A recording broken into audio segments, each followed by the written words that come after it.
तुम मेरे हो पार्ट 51। नमस्कार दोस्तों, अब कहानी बनाने का मन नहीं करता है क्योंकि मैं इतना मेहनत करके कहानी बनाता हूँ आप सभी के लिए, लेकिन कोई भी नहीं देखा है। कोई भी वीडियो पर 2-3 हजार तक व्यूज नहीं जाता है। हर वीडियो पर 300 से 400 तक ही लोग देखते हैं। मेहर के माथे पर किस करते हुए खुद भी मेहर को बाहों में लेकर लेट गया। सुबह का समय, कबीर की आंख खुली तो मेहर को देखा जो उसी की बाहों में लेटी हुई ऊपर छत की तरफ देख रही थी, जैसे किसी सोच में हो। और सही भी था, मेहर अपनी सोच में इतना गुम थी कि उसे ये भी पता नहीं चला कि कबीर कब का उठकर उसे ही देख रहा था। अगर कोई बात परेशान कर रही हो तो बता देनी चाहिए। मेहर के कान में आवाज आई तो मेहर ने अपनी सोच से बाहर आकर उस तरफ देखा तो कबीर उसे ही देख रहा था। मेहर के चेहरे पर स्माइल आ गई। क्या सोच रही हो के आज मेरे उठने का पता भी नहीं चला? कबीर मेहर को देखकर बोला। तो मेहर ने बहुत ध्यान से उसे देखा। अगर अब तुम मुझे ऐसे देखोगी ना तो फिर मेरा दिल बेईमानी करने पर आ जाएगा। कबीर एक तक मेहर को देखकर बोला तो मेहर की नजरें झुक गई और चेहरा तो शर्म से लाल होने लगा। मेहर की यही बात थी जो कबीर के दिल में उतर जाती। अब बताओ क्या सोच रही थी? कबीर बोला। मेहर कुछ सोचकर, मान लो कि आपको कोई ब्लैकमेल कर रहा हो और जिस बात पर ब्लैकमेल कर रहा हो वो बात आपको बताना भी जरूरी है, पर उस ब्लैकमेलर की वजह से बता भी नहीं पा रहे, तो क्या करना चाहिए? मेहर बोली। और ये ब्लैकमेलर कौन है? कबीर मेहर की बात सुनकर गंभीर होकर बोला। एक पल के लिए मेहर डर गई। उसे लगा कहीं मैंने कुछ ज्यादा नहीं बता दिया। वो मैंने कहा मान लो, मेहर बोली। तो कबीर मेहर के गाल पर हाथ रखकर, देखो मेहर, मानने जैसी कोई बात नहीं है। इस दुनिया में वही बात मानी जाती है जो हो तो है। तो बताओ बात क्या है? कबीर बोला।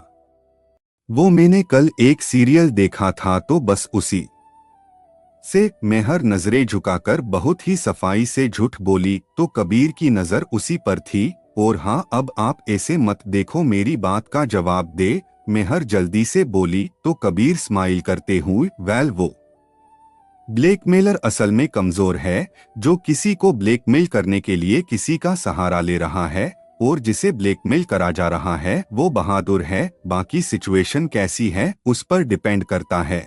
कबीर बोला। मेहर के चेहरे पर एक बार फिर से स्माइल आ गई। और मान लो आपसे कोई बहुत प्यार करता हो और वो कोई बात आपसे छुपा रहा हो, जिस बात का आपको जानना बहुत जरूरी हो, पर वो बता नहीं पा रहा और आपको बाद में पता चले, फिर क्या करोगे? मेहर ने दूसरा सवाल पूछ लिया। हालांकि कबीर की नजर मेहर पर ही थी और उसका सवाल सुन कुछ हद तक तो उसे घुर भी। बताया तो समय पर निर्भर है। कबीर बोला।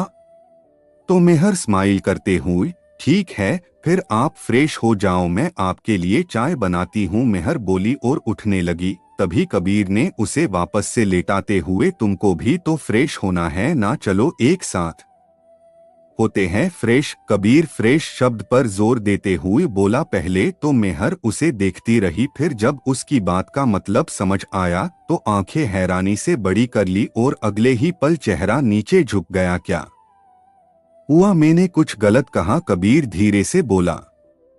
तो मेहर ने हाँ में सिर हिला दिया। और वो गलत बात क्या है? कबीर बोला। तो मेहर ने एक बार उसे देखा और नजरें नीचे करते हुए, वो मैं पहले ही फ्रेश हो गई हूँ, मेहर बोली और जल्दी से उठ गई। वही कबीर उसे देखकर, ये तो गलत बात हो, वो बोला। तो मेहर खिलखिलाकर हंसते हुए, सपने देखना अच्छी बात है पर दिन में नहीं बोलते हूँ, वो बाहर चली गई। और कबीर अपने सिर पर हाथ फेरते हुए, पर मुझे तो सपने देखने हैं बोलते हुए वो उठा और फ्रेश होने चला गया। सुबह के 7 ही बजे थे तो सब सो ही रहे थे, कोई भी नहीं जगा था। तो मेहर सीधे रसोई में ही आ गई और कबीर के लिए चाय चढ़ा दी और साथ ही ब्रेकफास्ट की तैयारी करने लगी। वही आशुतोष उर्फ अश्विन जो अभी अभी उठा ही था और बाहर आया, सामने मेहर को रसोई में देखकर उसके चेहरे पर स्माइल आ गई।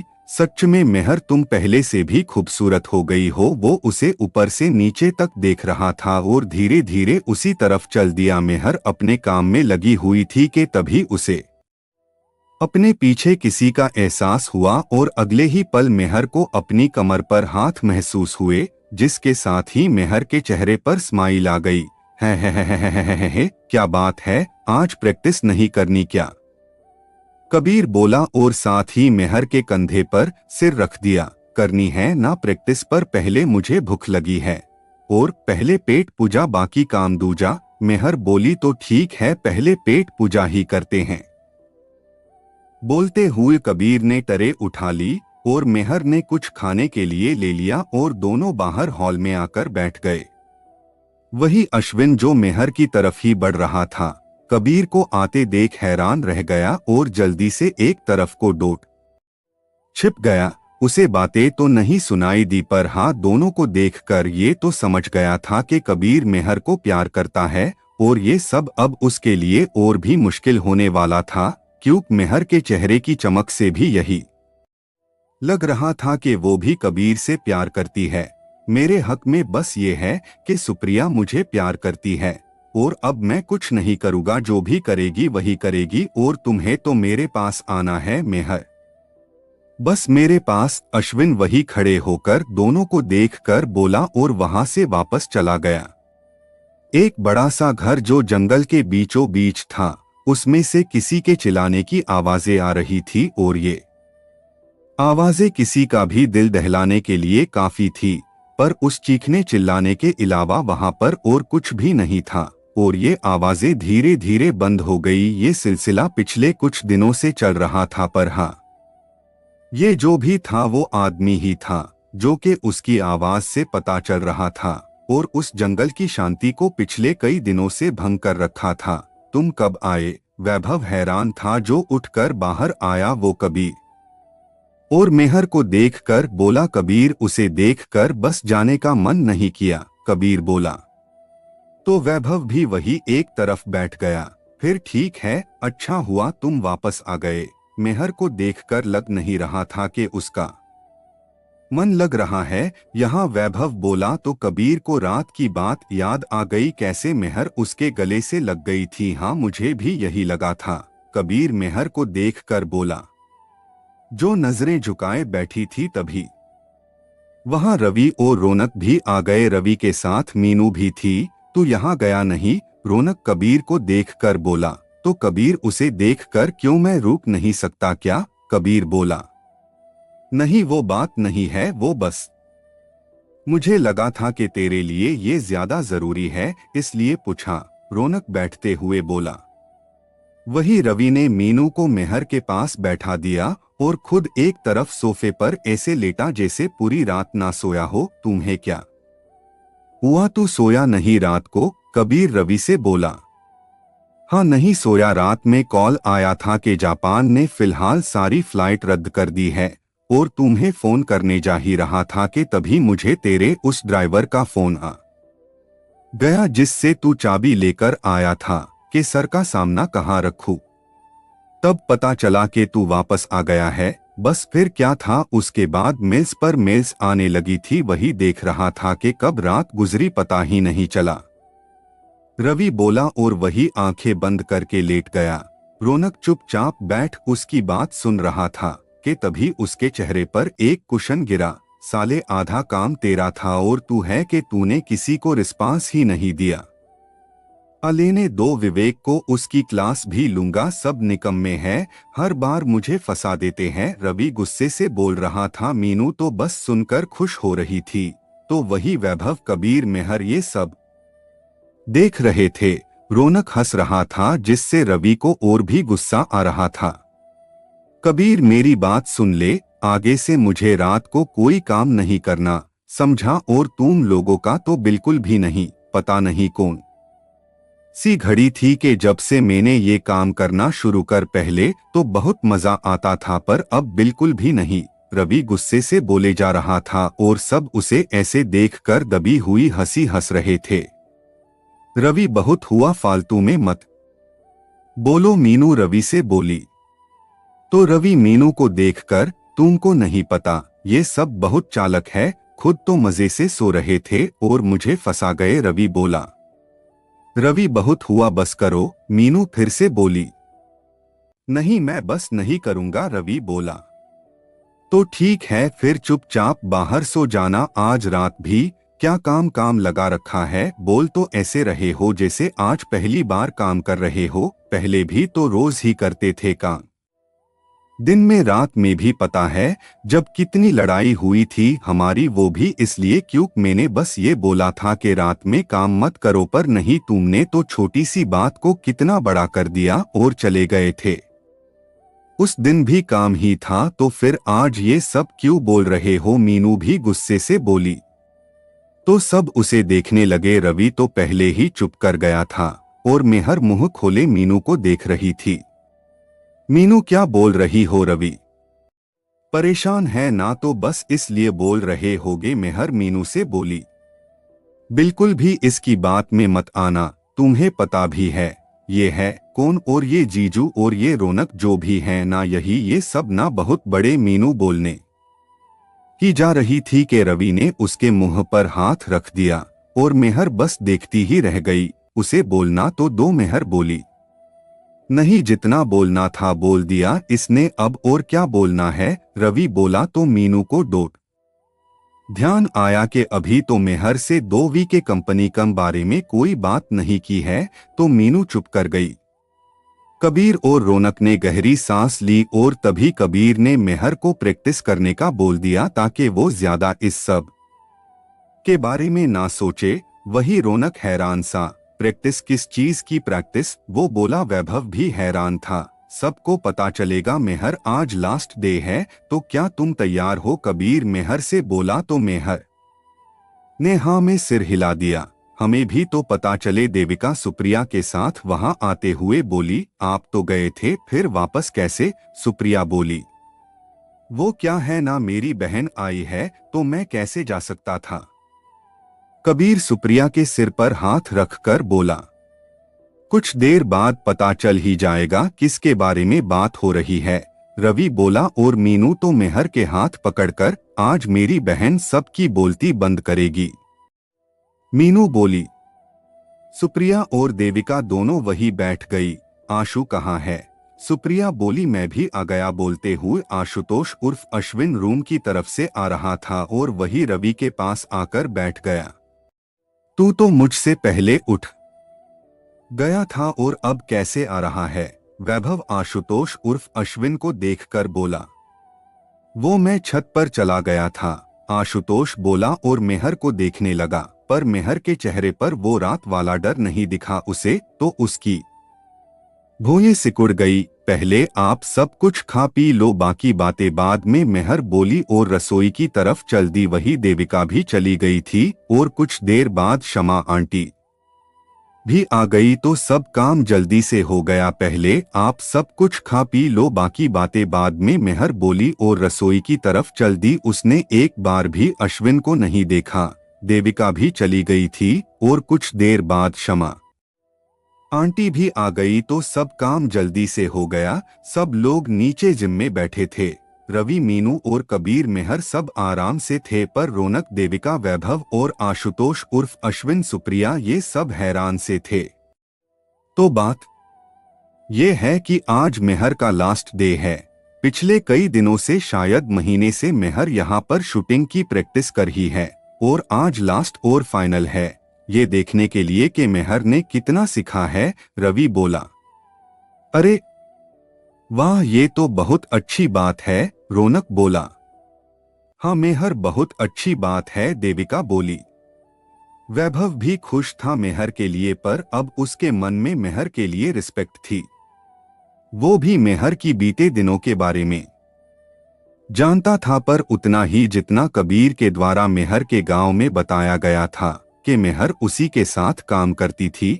हाँ, उसे इस बात का अफसोस था कि उसने लोगों की बातों को मान लिया और मेहर को ढूंढने की कोशिश नहीं की थी। आखिर वो लड़की चली कहाँ गई? पर इन सब से उल्ट तो वो ये देश छोड़कर ही चला गया था। हालांकि बीच बीच में आता था जब उसने दिल्ली, मुंबई और बंगलुरु में अपने फैशन स्टूडियो खोले थे, पर कभी भी घर नहीं गया था। बहुत अच्छी बात है ये तो, वैभव भी स्माइल से बोला। चलो फिर शुरू करे। फिर रवि बोला। मेहर अपनी जगह पर निशाना साधे खड़ी थी। कबीर ने पहले ही बोल दिया था कि सेंटर में ही लगना चाहिए। हाँ, थोड़ा सा ऊपर नीचे, बस थोड़ा सा ही। कबीर बोला था शूट। कबीर बोला तो मेहर ने एक बार में ही पूरी मैगजीन खाली कर दी। वाह वाह, ये तो कमाल हो गया।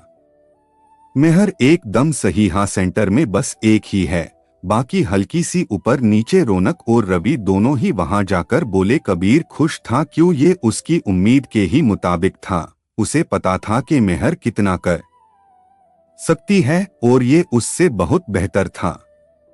मेहर कबीर को ही देख रही थी। बहुत अच्छा किया, पर ये मत समझना कि यहाँ बस आगे और भी अच्छे परफॉर्म करना है। कबीर मेहर के पास आकर बोला तो वही सुप्रिया मेहर के गले लग गई। वाह भाभी, क्या ढाई ढाई ढाई किया है। सुप्रिया अपने हाथों से गन बनाकर बोली। हाँ मेहर, हमें नहीं पता था कि तुम ये सब भी कर सकती हो। देविका बोली। चलो आज तो हम सब की छुट्टी है, तो क्यों ना कुछ करा जाए। रौनक कुछ सोचते हुए बोला। पर क्या? वैभव बोला। अब यहाँ पर ढाई ढाई हो रही है तो क्यों ना हम सब भी अपना अपना हाथ आजमाएं। रौनक बोला। वाह यार, मजा आएगा फिर तो। रवि मीनू के पास बैठकर बोला। सब लोग फिर से एक साथ बैठे थे। मीनू, रवि, देविका, रौनक, कबीर, मेहर, सुप्रिया भी आशुतोष उर्फ अश्विन के पास बैठी थी। तो वैभव एक तरफ। मैं पहले ही इस गेम से बाहर हूँ, वैभव बोला। और मेरी मानो तो कबीर को छोड़कर सब बाहर हो जाओ। वैभव सबको देखकर बोला। वैसे बोल तो तू सही रहा है, पर खेल है बस। रौनक बोला। वो तो बाद में पता चलेगा। वैभव हंसते हुए बोला। क्या है इसमें, कौन सी बड़ी बात है? आशुतोष बोला और उठकर निशाना साधे खड़ा हो गया। सब उसे ही देखने लगे। वही वैभव अश्विन पर हंस दिया। एक मिनट, एक मिनट, एक मिनट, अगर अब यही बात है तो सब को तीन तीन चांस मिलेंगे और सामने उस सेंटर में ही निशाना लगना चाहिए, और जिसके तीनों एम लग गए वो जीता, बस नाम के लिए। रवि बोला। तो सब मान गए। ये बात सुनते ही पहले रौनक की टर्न आई। क्योंकि आशुतोष उर्फ अश्विन बैठ गया था और टॉस हुआ, तो सबसे पहले रौनक की टर्न आई। तो रौनक खड़े होते हुए और सबको देखकर एक बार तालियां बजा दो, वो बोला। तो देविका उसे देखकर, वो भी बस जाएगी, पहले एम तो करो, देविका बोली। तो रौनक चल दिया और अपने तीन चांस लिए, पर वो तीनों ही इधर उधर चले गए। पीछे की दीवार की मरम्मत तू करवाएगा, कबीर रौनक से बोला। तो देविका तालियां बजाते हुए, इसे कहते हैं छक्का मारना, बड़े आए थे, तालियां बजाओ। देविका रौनक को देखकर बोली। वही बाकी सब उन दोनों को देखकर मुस्कुरा दिए। अब रवि की बारी आई। उसके तीनों चांस लिए और निशाने भी बोर्ड पर ही लगे, पर एन से तो बहुत दूर थे। वैभव ने पहले ही मना कर दिया। तो अब टर्न आशुतोष उर्फ अश्विन की थी और उसने एक नजर कबीर और उसके पास बैठी मेहर पर डाली और फिर सामने देखते हुए उसने निशाना लगा दिया। वाह क्या बात है, बहुत अच्छा, रौनक बोला। क्योंकि उसके पहली गोली बीचों बीच एम पर लगी थी और बाकी की दोनों एम के पास पास ही थे। कड़ी टक्कर है, रवि बोला। ये तो कुछ भी नहीं है, आज काफी देर बाद मैंने हाथ लगाया है तो थोड़ा ऊपर नीचे हो गया। आशुतोष उर्फ अश्विन बोला और एक नजर मेहर पर डाली, जैसे उसे ही बताना चाह रहा हो कि मैं ये भी कर सकता हूँ। वही मेहर ने उसे देखकर कबीर को देखा। मैं ही बचा, अब चलो ये काम भी खत्म करें, कबीर उठते हुए बोला और मेहर की देखकर मुस्कुरा दिया। वैसे मुझे पता है रिजल्ट क्या होगा, फिर भी मैं देखना चाहूंगा। वैभव वही बैठे बैठे बोला। हमें भी पता है, रवि, रौनक, देविका एक साथ बोली। वही सुप्रिया और मेहर कबीर को ही देख रही थी। सब लोगों का ध्यान सामने ही था और वही कबीर निशाना लगाए खड़ा था कि अगले ही पल ढाई ढाई ढाई 3 फायर हुए और तीनों अपनी मंजिल पर थे, मतलब एकदम सही जगह पर थे। सब लोग देखकर मुस्कुरा दिया सिवाय अश्विन के। तभी मेहर ने अश्विन को देखा और दोनों भौएं उठाकर उसे जताया हो जैसे कि देखा, पंगा मत लेना। वही अश्विन के चेहरे पर मेहर को देख स्माइल आई और गई। मेहर कबीर के पास आ गई और उसे देखकर, आप सब बातें करो, मैं चाय बनाकर लाती हूँ, मेहर बोली। पर तभी कबीर ने उसे पकड़कर अपनी तरफ खींचा तो मेहर उसके सीने से जा लगी। वाह, वो वहाँ एक आवाज गूंजी। यकीनन ये आवाज वहाँ पर बैठे सब की थी, जो उन दोनों को देखकर ही निकली थी। वही मेहर तो हैरान सी सिर ऊपर करे कबीर को ही देख रही थी और उसकी वो बड़ी बड़ी आंखें और भी बड़ी हो गई हैरानगी से। क्या तुम सबको शर्म नहीं आती? मियाँ बीवी के बीच में पड़ते हुए, चलो निकलो यहाँ से। कबीर की नजर तो मेहर के चेहरे पर थी, पर बोल वो बाकी सब से रहा था। ना, हम तो नहीं जा रहे, और जाए भी क्यों? आखिर हमें भी तो हमारे लव बर्ड का रोमांटिक अंदाज भी तो देखना है। रौनक बोला और देविका के कंधे पर हाथ रखकर उसे भी अपने पास खिंच लिया। और नहीं तो क्या, हम भी तो देखे, रवि बोला और मीनू को देखने लगा। वही मीनू भी रवि के हाथ पकड़े बैठी थी। क्या कहती हो? कबीर मेहर को देखकर बोला तो मेहर जल्दी से नामे सिर हिलाते हुए, नहीं, कुछ नहीं दिखाना हमें, और आप मुझे छोड़ो। मेहर कबीर से बोली, ऐसे कैसे? अब इन सब को डोट दिखाना तो बनता है ना। कबीर एक आंख दबाते हुए मेहर से बोला तो वही मेहर का मुंह खुला रह गया। नहीं, कुछ भी नहीं। मेहर कबीर का हाथ हटाते हुए बोली, जो अभी उसे पकड़े हुए थे वैसे मेरी पकड़ से बाहर नहीं निकल सकती, तुम पता है ना तुम्हें? कबीर मेहर से बोला तो मेहर ने हाँ में सिर हिला दिया। वही कबीर ने झुककर मेहर के माथे को चूम लिया, जिसके साथ मेहर के चेहरा पर स्माइल आ गई। देख लिया हमें, अब निकलो सब, कबीर बोला तो वही मेहर ने शर्म के मारे अपना सिर कबीर के सीने से लगा दिया। ना, नहीं जा रहे हम। वो क्या है ना, मेहर हमारे लिए चाय बनाने वाली थी तो मेहर, हम सब यही वेट कर रहे हैं, तो तुम जाओ और चाय बनाकर लाओ, जाओ। रवि बड़े ही नाटकीय अंदाज में बोला और मीनू के हाथ की अंगुलियों से खेलने लगा। सच्ची में सही कहा है, हर एक फ्रेंड कमीना होता है। कबीर रवि को देखकर बोला, ना, ये रात वाला बदला है, रत जगा कराने के लिए। रवि बोला, ठीक है, रहो तुम सब यही, मैं मेहर चले जाते हैं बाहर। कबीर बोला, बस करे आप, मैं चाय बना कर लाती हूँ। मेहर धीरे से बोली तो कबीर उसे देख, ठीक है, अगर तुम चाहती हो तो यही सही। कबीर बोला और मेहर को छोड़ दिया। सब लोग अपनी हंसी मजाक में खुश थे, पर कोई था जो अंदर ही अंदर जल रहा था, जो मेहर को कबीर के करीब देखकर अंदर से जल रहा था। और ये था अश्विन, जो खुद के गुस्से को दबाए हुए चेहरे पर नकली मुस्कान लिए बैठा था। सब लोग अपनी हंसी मजाक में खुश थे, पर कोई था जो अंदर ही अंदर जल रहा था, जो मेहर को कबीर के करीब देखकर अंदर से जल रहा था। और ये था अश्विन, जो खुद के गुस्से को दबाए हुए चेहरे पर नकली मुस्कान लिए बैठा था। मेहर वहां से निकलकर रसोई की तरफ चल दी। वो बहुत खुश थी आज, चाहे उसके सामने उसका अतीत खड़ा उसे फिर से उन दिनों में ले जाने के लिए काफी था, पर कबीर का साथ, उसका प्यार उसे हर पल और भी मजबूत बना रहा था। मेहर के जाने के बाद कबीर भी सबके पास बैठकर बातें करने लगा। सब लोग बातों में लगे थे, कितने दिनों बाद हम सब एक साथ इकट्ठे हुए हैं, काश विवेक भी होता तो मजा आ जाता। रवि बोला, हाँ विवेक, रूही भाभी को बहुत मिस कर रहे हैं, देविका बोली।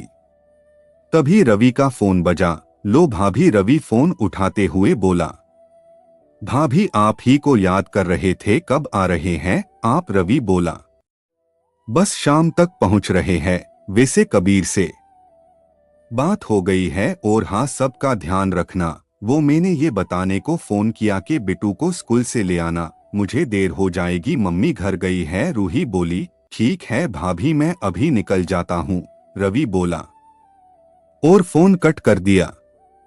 क्या हुआ, कबीर ने पूछा। वो रूही भाभी का फोन था, बोल रही थी कि बिट्टू को स्कूल से ले आओ, उनको देर हो जाएगी, बोला।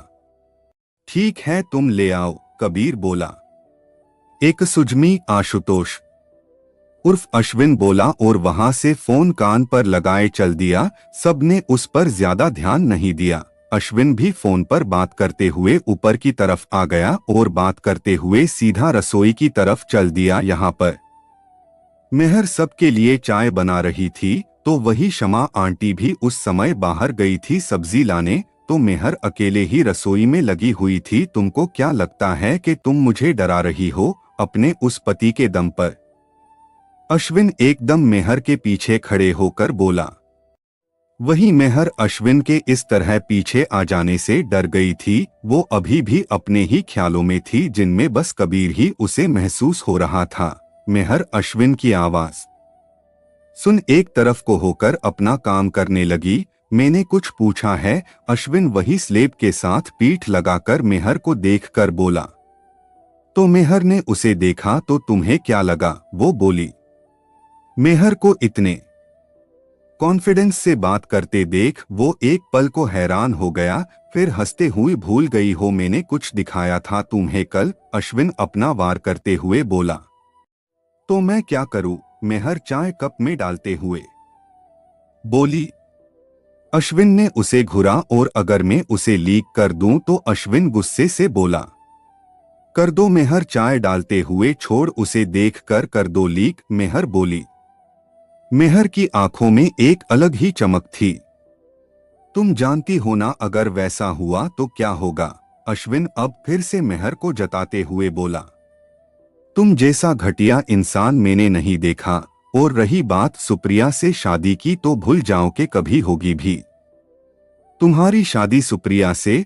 तो मुझे ब्लैकमेल करने से पहले इतना सोच लो कि अगर कबीर को इतनी सी भी भनक हो गई ना कि तुम कौन हो, तो उस दिन तुम्हारा क्या होगा ये तुम जानते भी नहीं। तो मेरे आस पास आने की सोचना भी मत, मेहर बोली और वहां से जाने लगी। तभी अश्विन के हंसने की आवाज आने लगी। मेहर ने उसे देखा। तुमको क्या लगता है कि तुम्हारे पति को जब पता चलेगा कि तुम्हारे साथ क्या क्या हुआ है तो वो तुमको अपनाएगा? अश्विन घटियापन से मेहर से बोला और उसके पास आकर एक पल नहीं लगाएगा तुमको अपनी जिंदगी से बाहर निकालने में, अश्विन बोला। और अपना चेहरा मेहर के चेहरे के पास लाकर, और उसे कौन बताएगा? अश्विन बोला। मेहर उसे देखते हुए उसी के लहजे में, और अगर उसे सब पता हो तो? मेहर बोली। तो अश्विन के चेहरे की लकीरें बदल गई और वो एक कदम पीछे हट गया और हैरानगी से मेहर को देखने लगा। मेहर के चेहरे पर स्माइल आ गई और अब वो अश्विन की तरफ बढ़कर, बस मुझे ये बताने की देर है कि वो तुम हो, और बस सब काम खत्म, मेहर बोली। अश्विन उसे देखने लगा और फिर से चेहरे पर स्माइल लाकर, अच्छा है, ये कॉन्फिडेंस ही काम आएगा जब वो तुमको घर से बाहर निकालेगा, और अब आगे जो भी होगा उसकी वजह तुम खुद होगी, अश्विन बोला और वहां से चला गया। मेहर जो इतनी देर से खुद को अश्विन के सामने कमजोर नहीं होने देना चाहती थी, वो अब फिर से वैसी ही लग रही थी। चेहरे पर घबराहट, वो बोल तो गई थी पर अब अश्विन क्या करेगा, उसे इस बात की फिक्र थी। आखिर उसका क्या पता वो क्या करे, पर खुद को उसके आगे हारा हुआ अब वो नहीं चाहती थी। पहली बार था जब वो उसके आगे इतनी हिम्मत से बोली थी। तभी उसके कंधे पर किसी का हाथ आया, तो मेहर एकदम से उस तरफ देखने लगी, जिसकी वजह से उसके हाथ में पकड़ी ट्रे से कप की चाय उसके हाथ पर ही छलक गई। ये क्या कर रही हो तुम? कबीर ने जल्दी से ट्रे एक तरफ रखी और मेहर का हाथ पकड़कर उसे पानी के नीचे कर दिया। मेहर बस उसे ही देख रही थी। तुम्हारा ध्यान कहाँ रहता है? पता नहीं आजकल क्या क्या सोचती रहती हो, कबीर बोल रहा था। वही मेहर बस उसे ही देख रही थी। उसके चेहरे पर स्माइल आ गई थी। अब ये क्या, मैं तुम्हें डांट रहा हूँ और तुम हो के दांत दिखा रही हो? कबीर गुस्से से बोला। तो मेहर हंसते हुए, चाय गर्म नहीं थी। वो बोली, अच्छा तो ये हाथ ऐसे ही लाल हो गया। कबीर हाथ को देखते हुए बोला। तो मेहर उसे देखने लगी। जब तुम मुझे ऐसे देखती हो ना, तो कुछ कहना चाहती हो तो बताओ क्या कहना है। कबीर मेहर को देखकर बोला, कुछ नहीं, बस आप बाहर बैठो, मैं चाय लाती हूं। मेहर बोली, बिल्कुल नहीं, हाथ देखा है अपना। कबीर बोला और मेहर को अपने साथ ही बाहर ले गया। वही देविका ने दोनों को देखा तो मेहर के पास आकर, क्या हुआ मेहर? वो बोली, कुछ नहीं, बस चाय गिर गई है, तुम देख लो। कबीर बोला और मेहर को अपने साथ ले गया। कबीर मेहर को रूम में ले जाकर उसे बैठाकर खुद उसके हाथ पर क्रीम लगाने लगा। मेहर उसे देखते हुए, मैं कुछ कहूं तो आप मानोगे? वो बोली तो कबीर उसे देखने लगा। तुम बोलो तो सही। कबीर मेहर को देखकर बोला, आशुतोष कहाँ जा रहे हो आप? सुप्रिया बोल रही थी, वही आशुतोष घर से बाहर जाते हुए, वो मुझे ना कुछ काम से जाना है, पापा ने अभी अभी बताया, तो बस वही जा रहा हूँ, शाम तक वापस आ जाऊंगा। वो बोला और चला गया। भाई भाई वो मुझे आपसे बात करनी है, बोलते हुए सुप्रिया रूम में आ गई। हाँ बोलो। कबीर जो मेहर की तरफ ही देख रहा था, वो कुछ बोलने वाली थी, पर उसके बोलने से पहले ही सुप्रिया आ गई। वो आशुतोष कहीं गए हैं, शाम तक आएंगे, सुप्रिया बोली। अच्छा, पर ऐसा क्या काम आ गया? कबीर बोला, पता नहीं भाई, पर परेशान लग रहे थे। सुप्रिया बैठते हुए बोली, चलो कोई नहीं, शाम को पूछ लेना। कबीर बोला। वही मेहर सुप्रिया को देख रही थी, जिसके चेहरे पर इस समय बहुत सारी परेशानी थी, वो भी अश्विन को लेकर। सुप्रिया वैसे ही परेशान सी उठी और रूम से बाहर चली गई। कबीर मेहर को देखकर, बोलो क्या बात है? कबीर बोला, पर तभी कबीर का फोन बज गया। कबीर अपने फोन को घुर कर देखने लगा। रात के समय सब लोग बैठे बातें कर रहे थे। वही रूही, विवेक भी आ गए थे। खाना खाकर सब लोग बैठे थे। बीटू सो चुका था। वो जब से आया था तब से ही रवि, रौनक और कबीर के साथ खेल रहा था और बहुत थक चुका था। वही रूही, विवेक दोनों ही आशुतोष से मिले थे। वो भी शाम को ही वापस आ गया था। वैसे आशुतोष, तुम्हारा काम क्या है? विवेक बोला, जो उस समय सबके साथ बैठा हुआ था। रूही उसी के पास बैठी थी। विवेक की बात सुनकर आशुतोष उर्फ अश्विन उसे देखने लगा, जैसे उसे इस सवाल की उम्मीद नहीं थी। वही कबीर जो मेहर के साथ बैठा था, वो भी आशुतोष को ही देखने लगा। रौनक चुपसा सिर नीचे करके बैठा था। मैंने कुछ गलत पूछा क्या? विवेक बोला, नहीं, आपने सही पूछा है। वो क्या है ना, पापा का जो बिजनेस है प्रॉपर्टी का, वही संभाल रहा हूँ, और साथ में कुछ कंस्ट्रक्शन का भी काम शुरू करा है। आशुतोष बोला, और ये काम कब से शुरू करा है? रौनक बोला। उसकी आवाज में एक अजीब सा रूखापन था, जिसे सुनकर आशुतोष ने उसे देखा और फिर स्माइल करके, 2 साल से, वो बोला। रूही भी उससे सवाल कर ही थी और वो सब सवालों के जवाब दे रहा था। वही वैभव चुपचाप ये सब देख रहा था।